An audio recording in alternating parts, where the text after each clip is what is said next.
Good morning, everybody. It is Tony with Big T Bariatric, and I'm back at you with another video. It is Tuesday, January 17th. I hope you're having a great morning so far. And if you're watching this in the afternoon, happy afternoon. Enjoy your day. I hope it's a great one. What I want to react to today is another Tedx Talks, this time by the infamous Virgie Tovar. And it's called Lose Hate, Not Weight. So this should be interesting. It says here in the little description that fat shaming is one of the last bastions of unchecked bias in this country. As the weight loss industry continues to grow, so too do rates of eating disorders, body dysmorphia, and food anxiety. Is this what a healthy nation looks like? Virgie Tovar, fat activist and recovering dieter, advocates hate loss over weight loss. Rather than spending our lives waiting for the elusive goal weight, let's start living and loving ourselves right now. So this should be interesting. And this comes with very limited commercial interruption. So if you're somebody who doesn't like all my pausing, I'm going to do better with it at this video. So, excuse me, let's see how it goes. Hi, I'm Virgie Tovar, and I'm here tonight to talk to you about how body size affects people's lives, relationships, and careers. Specifically, how being fat affects these things. People of all sizes tend to report a dissatisfaction with their bodies, but fat people tend to have less access to meaningful participation in society. Most people believe that discrimination Did Virgie lose a lot of weight? Because I thought she was a lot bigger than this. against fat people isn't discrimination at all. Sometimes we don't even realize how our implicit bias affects the ways we view the world around us. For example, is it possible that you would believe me or imagine me a qualified expert if I were 250 pounds instead of the size I am now? Yeah? Let's see.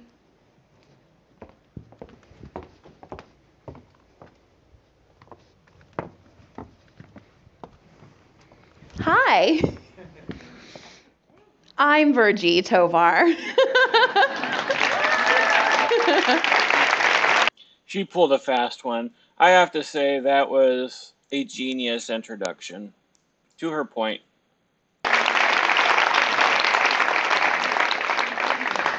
And I'm here tonight to talk to you about the ways that body size affects people's lives, relationships, and careers, in particular, how being fat affects these things.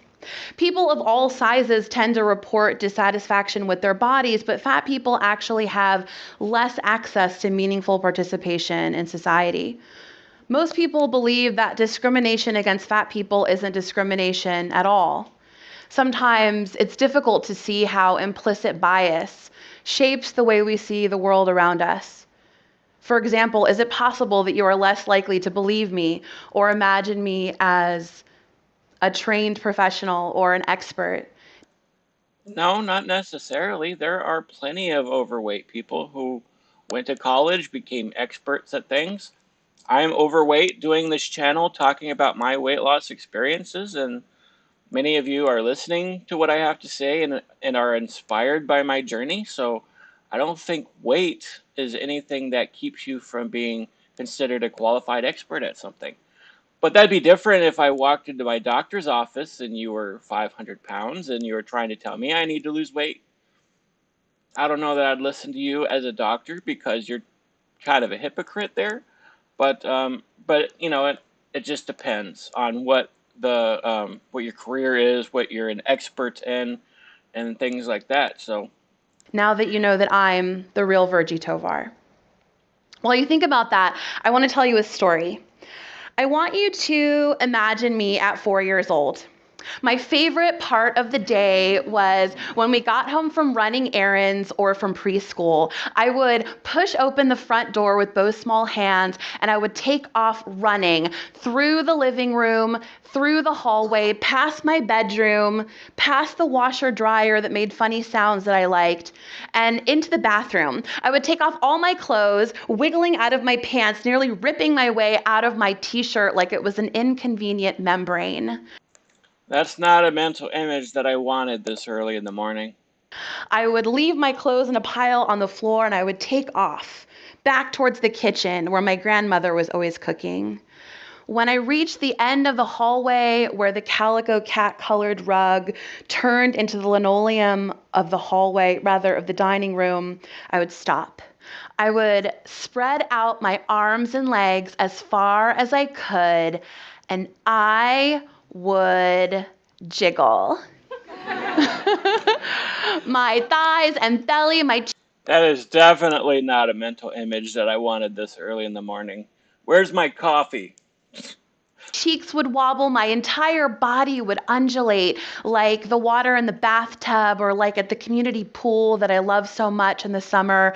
My body was like that water, a source of relief and fun, a place I could jump into and feel held. It felt good. Oh, it felt so good. I think back on that story now and I can barely believe that it's my own. It feels so far away. I feel protective of that little girl who could not have imagined the horrible education and body shame that was awaiting her. Less than a year later, those jiggle-filled afternoons would disappear. I would enter kindergarten, and the kids in my class would teach me the lessons that they had learned about bodies from the culture. My native relationship to my body would be stolen from me, and in its place would grow one toxic idea: your body is wrong. That idea would threaten my happiness and ultimately my health. It's not the ideas that threaten your happiness and your health. It's the actual obesity that threatens your happiness and your health. For the next nearly 2 decades. It turns out that my story, even the timing of the events, were part of a bigger cultural narrative.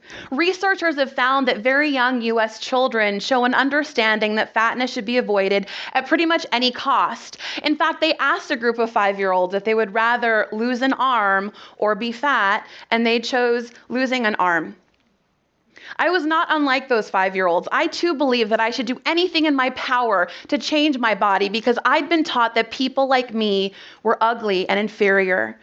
As that child who was fat since I was 5 years old, and I've told this story before, growing up I was put on cabbage soup diets and made to ride exercise bikes, and so my parents were legitimately concerned that I was overweight. And there's a massive obesity problem in this country. And guess what? When you start out young, you're more likely to end up like I did at over 600 pounds. And so you're only just beginning a lifestyle of overeating and being addicted to food, and that turning into something really horrible, which is obesity related diseases like cancer and higher risks of heart attacks and strokes and all those things. So, yeah, your perception of yourself, I understand you want to be happy at any size. You want to feel like you're healthy at any size. And as a younger person, maybe that's true. But this whole stigma of, trying to say that, we shouldn't be trying to tell kids that fat is horrible. Well, if you're overweight, you're more likely to grow up and be overweight. And that's going to cause so many issues with you as you get older. And that's just 100% true. Of course, some bigger kids kind of grow into their body and they get taller and they thin out and stuff like that. But, she was really, really big as a little kid.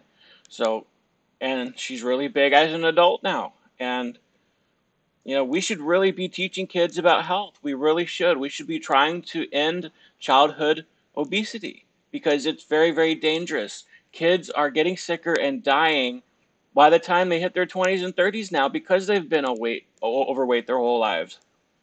It's just a problem that we need to fix, not enable it. That my fatness was an external manifestation of internal monstrosity. Even Well, it's usually a result of some sort of trauma or pain or something. You develop an eating disorder very, very early. And eating disorders are not good things.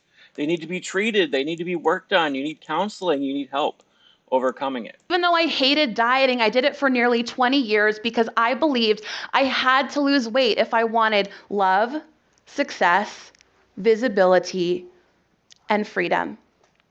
I believed that life would begin later. I would wear a bathing suit later. I would go on a date later. I would wear my favorite outfit. I would travel later. The history of dieting is much older than most people realize. The grandfather of modern day dieting was named Reverend Sylvester Graham. He rose to prominence in the 1800s and is now known for his namesake invention, the graham cracker.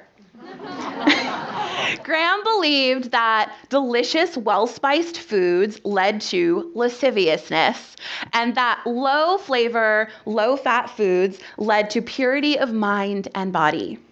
He started the dietary reform movement. He and his followers believed that through food, you could control morality. The same ideological basis of dieting today. Dieting was there during every formative step of my life. I was starving myself for the first time in the summer before elementary school. I was on a diet the day I graduated from high school. I had my first bout of hunger-induced exhaustion when I was overseas in college for the first time. And when I got my BA in political science, I was calorie counting the meal following the ceremony. It never once occurred to me that maybe the problem wasn't me. Maybe there was something not quite right about a culture that hated me so much just because. Culture doesn't hate you because you're overweight. Again, there's this whole lack of understanding behind trying to get people to be healthier and outright hating them. Just because we disagree with a lifestyle, just because we disagree with your determination to stay fat and be healthy as a fat person, when in reality we know the horrors behind obesity, that doesn't mean we hate you. I mean, we're trying to show all kinds of love and positivity here, but we're not going to sugarcoat any truth because sugarcoating leads to diabetes. Like, we're not going to enable you. So, it's just one of those situations where you got to realize that this whole pressure to lose weight is people looking out for you, looking out for your best interests, trying to help you get to a better weight so that you can look better. She talked about, I can't even go to the beach and stuff like that. Nobody wants to go to the beach and see beach land whales laying there in their bikinis. And I'm not making fun of her. Like, I don't go to the beach for that same reason. People don't want to see me walking around at 500 plus pounds with my shirt off. Like, it's just reality that we have to face. Obesity is not something that we should be trying to make a positive thing. We should be encouraging kids and young adults and people to try to live a healthy life, to eat a normal amount of calories, to not make a positive thing out of something that can lead to all kinds of diseases. So we do need to train kids. We need to stop giving our kids soda and all these sugar-filled stuff. And if you couldn't lose weight, Virgie Tovar, it's because you didn't really try hard enough. You were pressured by all this outside interference in your life to lose weight, but you really didn't want to lose weight. So you didn't really try. So you're not going to be able to lose weight until you can get to that point where you realize, wow, I really did screw up. I went overboard with this whole overweight thing. I'm having all these health issues now. Now I really know I need to lose weight. And that's what it came down to for me. Somebody asked me last night, well, how do I get to a point where I realized I needed to lose weight? Well, when you're over 600 pounds, almost pushing 700 pounds, and your life is just incapacitated because of it, you're almost bedridden, you're in an immense amount of pain, you're having high blood pressure and heart palpitations, and you struggle to breathe and sleep apnea, I need to sleep with a CPAP, and I'm single and lonely and all these other things. It's like, okay, maybe it's not everybody else that's the problem. Maybe it was me the entire time. Maybe I need to realize I need to lose weight. And people have tried and tried and tried. Hey, Tony, you need to lose weight. Hey, buddy, you're getting pretty big there. Try to go on this diet. You need to exercise. And so that really led me to getting bigger because I didn't want to lose weight. And so it depressed me. It did. It depressed me that people were trying to make me lose weight, and I felt judged and hated. And so I get exactly how she's feeling. That when people are trying to encourage you to lose weight, you feel judged. You feel hated. But now, looking back, I can say, no, it's not hatred. Those people cared for me. They wanted me to live a healthy life. They wanted me to live beyond 40 years old. That was the whole point behind it. So it was really love. It wasn't hatred. Because I was bigger than other people. I never thought to blame fat phobia, the bigotry ideology that positions fat people as inferior. I only ever blamed myself. It wasn't until I began. Well, it's your fault, Virgie. It's your fault. I don't know what led you to be a large child. I don't know what trauma you went through or any mental disorders that you went through that you were very big at a very young age, but that's exactly what happened. And here you are on stage defending your fatness. Began researching fat in graduate school that my ideas about all of this began to change. It was 2010, and fat studies was an emerging discipline with only a handful of books and articles. It was in this fledgling environment that I began interviewing women who had been fat their whole lives. I wanted to understand how their body size had affected the trajectory of their lives. I found that no matter what I asked them in interviews, the stories kept coming back to clothing, gender, alienation. One of my participants told me about what it was like growing up for her and how she always felt like she was straddling a line between boy and girl. A lot of times during playtime, little girls reenact heterosexual romances, and a lot of times the biggest girl is just chosen as the most appropriate for the boyfriend or the husband role. This is rarely discussed. It's often just understood that the biggest girl is best suited for the role. What in the world are you talking about?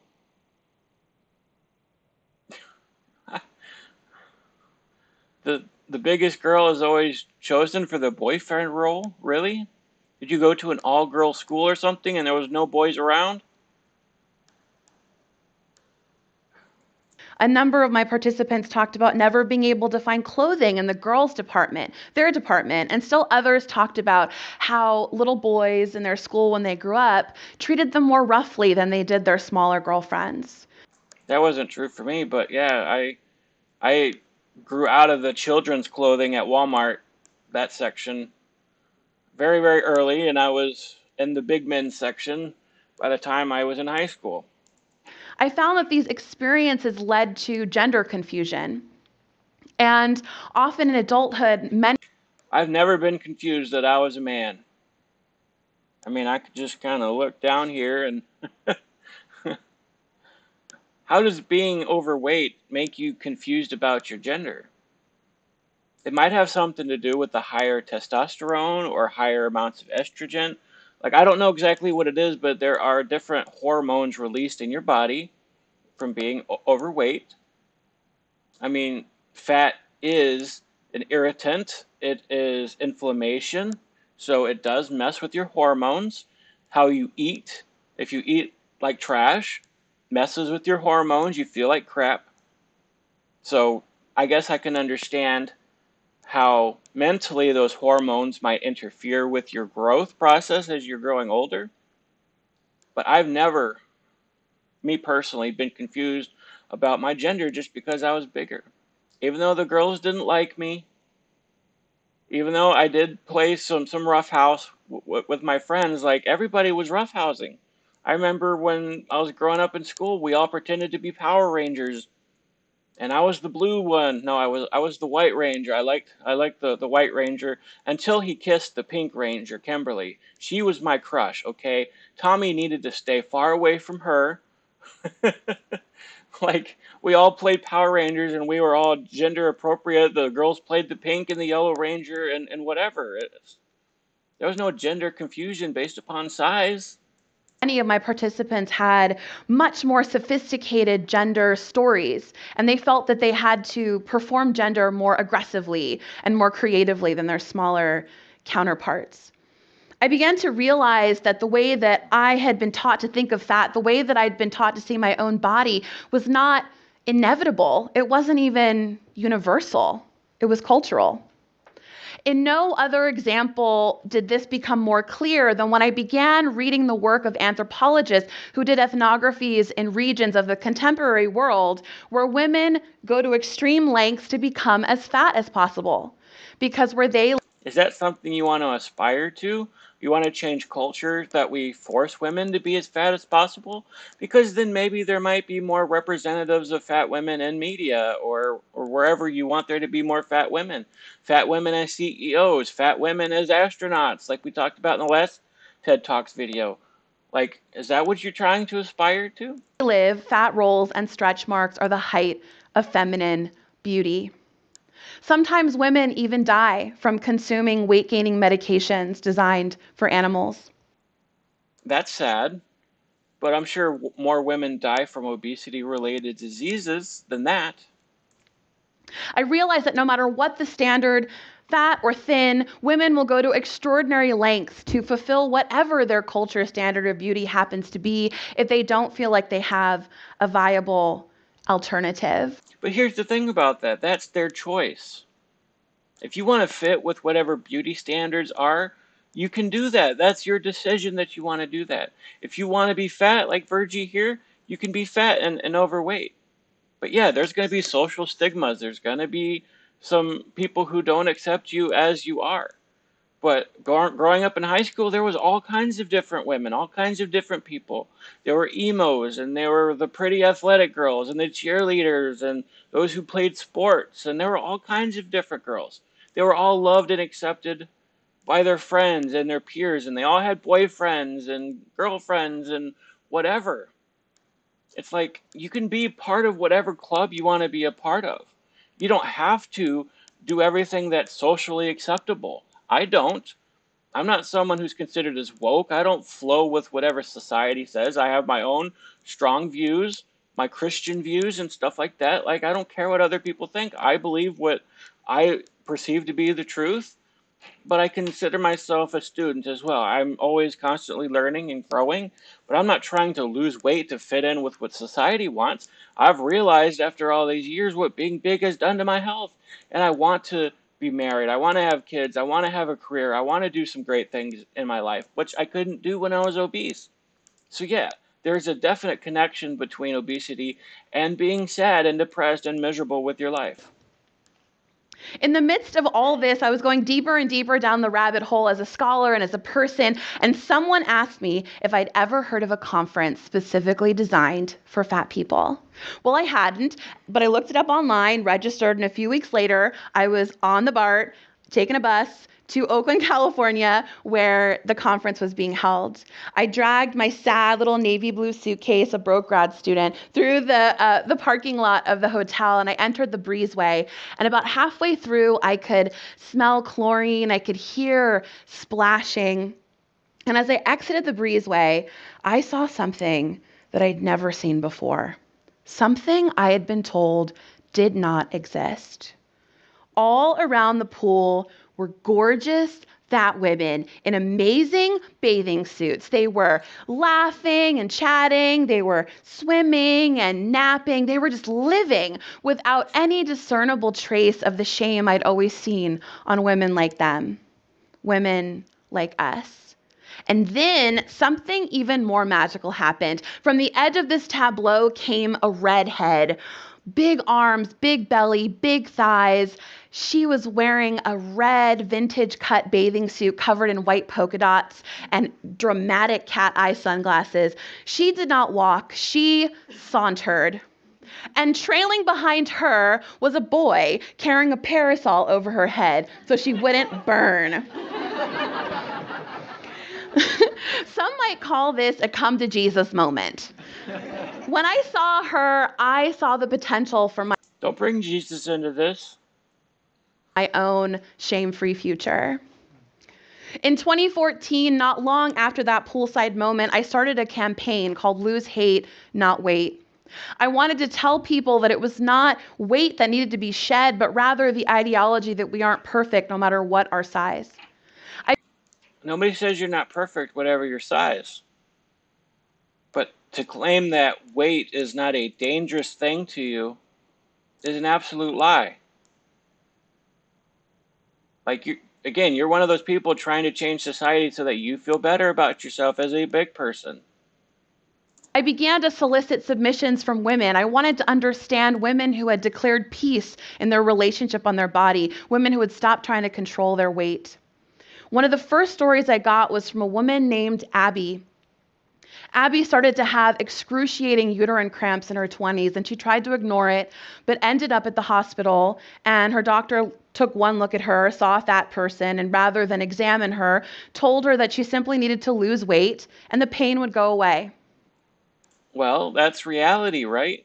I mean, your doctor who went to school for 7 years to become a doctor, has extensive knowledge about the human body, knows that fatness can create all kinds of issues, even uterine problems in women.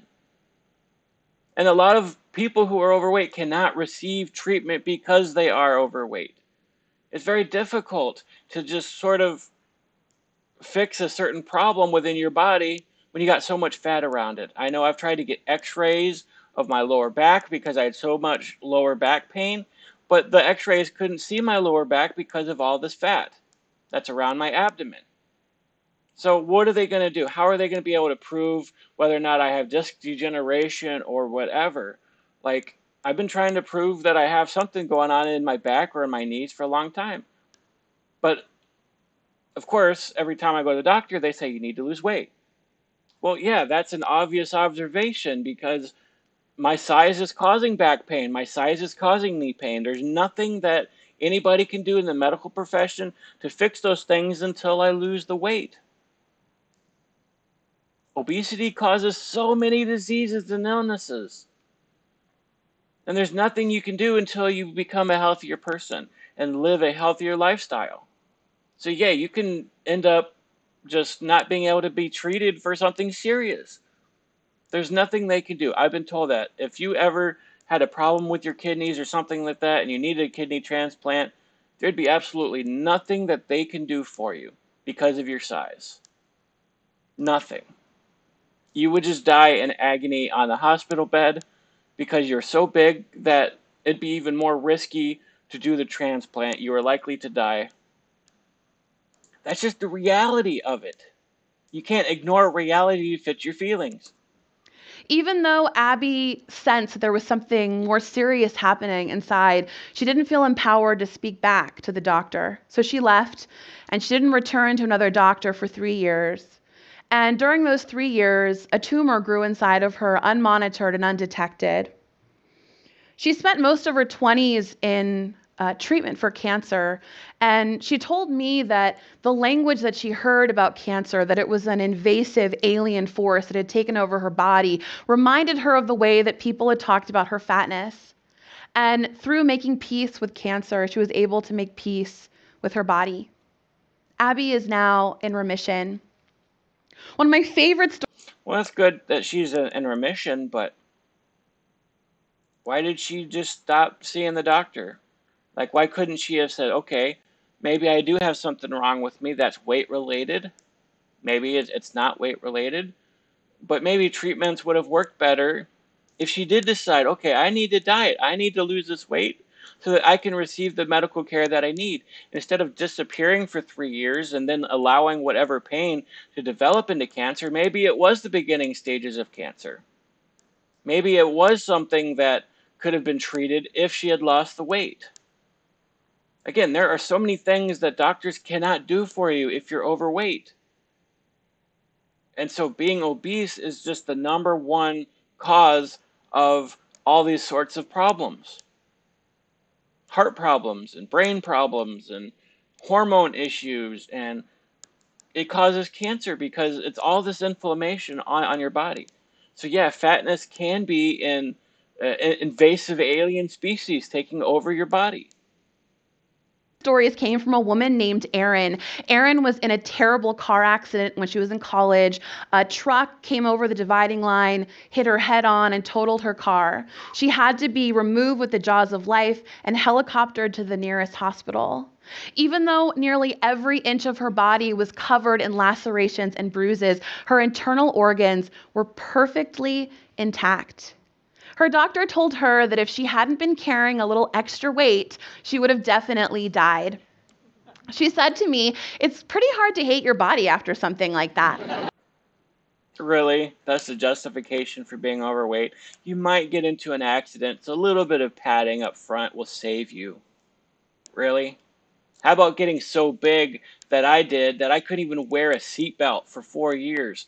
I was driving at my own risk, afraid of dying every time it snowed out or was raining out because I couldn't fit in a seatbelt. Like, is that healthy? Is that safe? Does my fatness protect me from getting into an accident and dying? Aaron is now a well-known burlesque star in Seattle.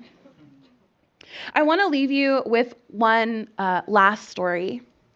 And it's one that occurred recently in November. I took a group of women to Jamaica. And every single morning, we would walk out to the edge of the Caribbean Sea. We would spread out our arms and legs as far as we could, and we would jiggle.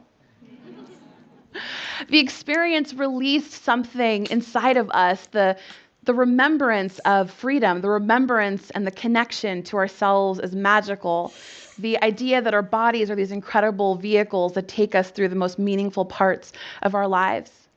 So I want to leave you with the sentiment that you shouldn't wait one more day to lose weight, right? Is that what you're going to say? Probably not. One more pound.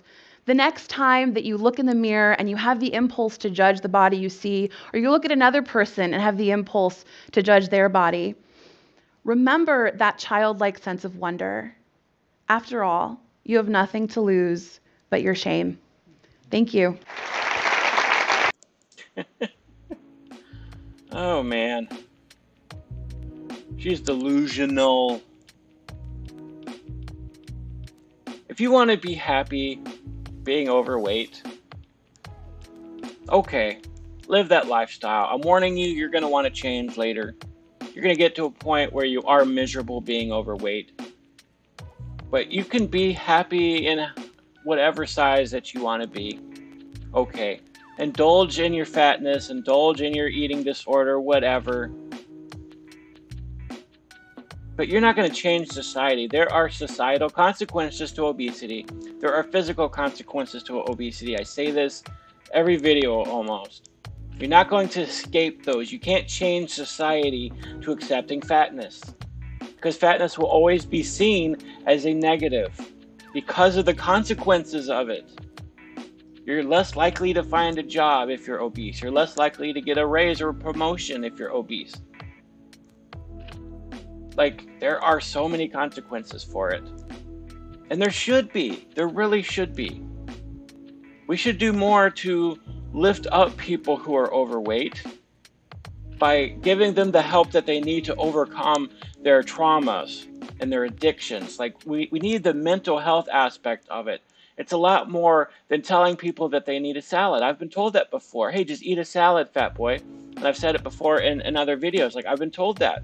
But if I had somebody who offered some sort of mental health help, who was there to counsel with me and help me overcome my traumas that I went through, like, I'd be so much better off. I didn't realize that was a part of the problem until later on in my 30s. And now that I've had help for those things and I've really matured and grown up, it's something sparked within me. I finally realized why I was so overweight, and I was doing it to myself. So anyways, that's my video for today. I'm going back to one video a day. I've just noticed that since I've been posting 2 videos a day that the subscriptions and clicks and stuff and views were going down rapidly. So maybe you guys are seeing too much of me. I don't know. I'm still working out the kinks, what works, what doesn't work. Longer videos, shorter videos, people yelling at me for longer videos, people saying these are too short, you need to do more, whatever. I don't know. But yeah, thank you very much for watching. I hope you have a great rest of your day. I love you guys. God bless you.